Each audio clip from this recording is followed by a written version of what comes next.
രാസവള subsidy ലഭിക്കാൻ കേന്ദ്ര സർക്കാർ ആപ്പ് നിർബന്ധമാക്കിയ നടപടി പിൻവലിക്കണമെന്നാവശ്യപ്പെട്ട് കർഷക സംഘത്തിന്റെ നേതൃത്വത്തിൽ പാലക്കാട് പിരിവിശാലയിലെ FACT റീജിയണൽ ഓഫീസിലേക്ക് മാർച്ച് നടത്തി.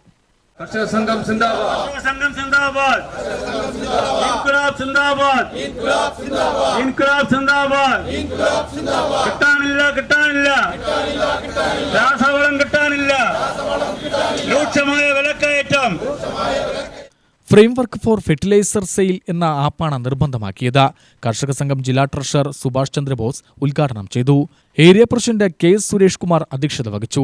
CPM area secretary Nithin Kanichery മാർച്ചിനെ അഭിവാദ്യം ചെയ്ത് സംസാരിച്ചു. പാവപ്പെട്ട കൃഷിക്കാരൻ രാസവളം വാങ്ങുമ്പോഴല്ല നമ്മുടെ നാട്ടിൽ അഴിമതി ഉണ്ടാകുന്നത്.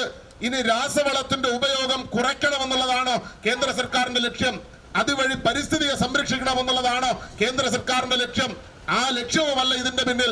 അങ്ങനെയാണെങ്കിൽ നമ്മുടെ നാട്ടിലെ പരിസ്ഥിതിക്ക് വിനാശമുണ്ടാക്കുന്ന മറ്റൊട്ടേറെ കെമിക്കൽ കമ്പനികളെ നിരോധിക്കുകയാണ് ഈ കേന്ദ്ര സർക്കാർ ചെയ്യേണ്ടത്. അതിനല്ല കേന്ദ്ര സർക്കാരിന്റെ താല്പര്യം. BJPയുടെ സർക്കാർ അതിനുവേണ്ടിയാണ് ഈ നാട്ടിലെ കൃഷിക്കാരെ ദ്രോഹിച്ച് അവരെ, ചെറുകിട കൃഷിക്കാരെ ഈ മേഖലയിൽ നിന്ന് മാറ്റുക എന്നതാണ് BJPയുടെ സർക്കാരിന്റെ ലക്ഷ്യം. അതിവിടെ മാത്രമല്ല. അതുകൊണ്ടാണ് രാജ്യത്തിനകത്ത് കർഷക ബില്ലുകൾ ഇന്ത്യയുടെ പാർലമെന്റിൽ അവതരിപ്പിച്ച BJPയുടെ സർക്കാർ.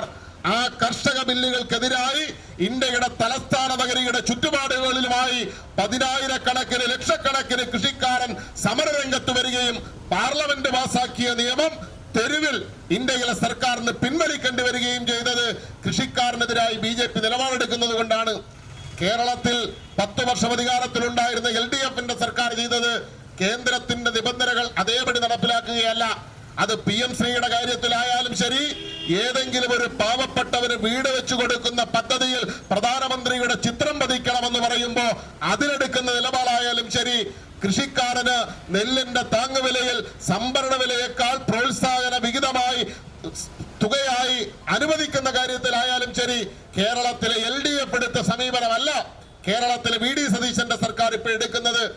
കർഷക സംഘം area secretary KR Kumaran, Jose Mathew, S Manoj എന്നിവർ സംസാരിച്ചു. UTV news, Palakkad.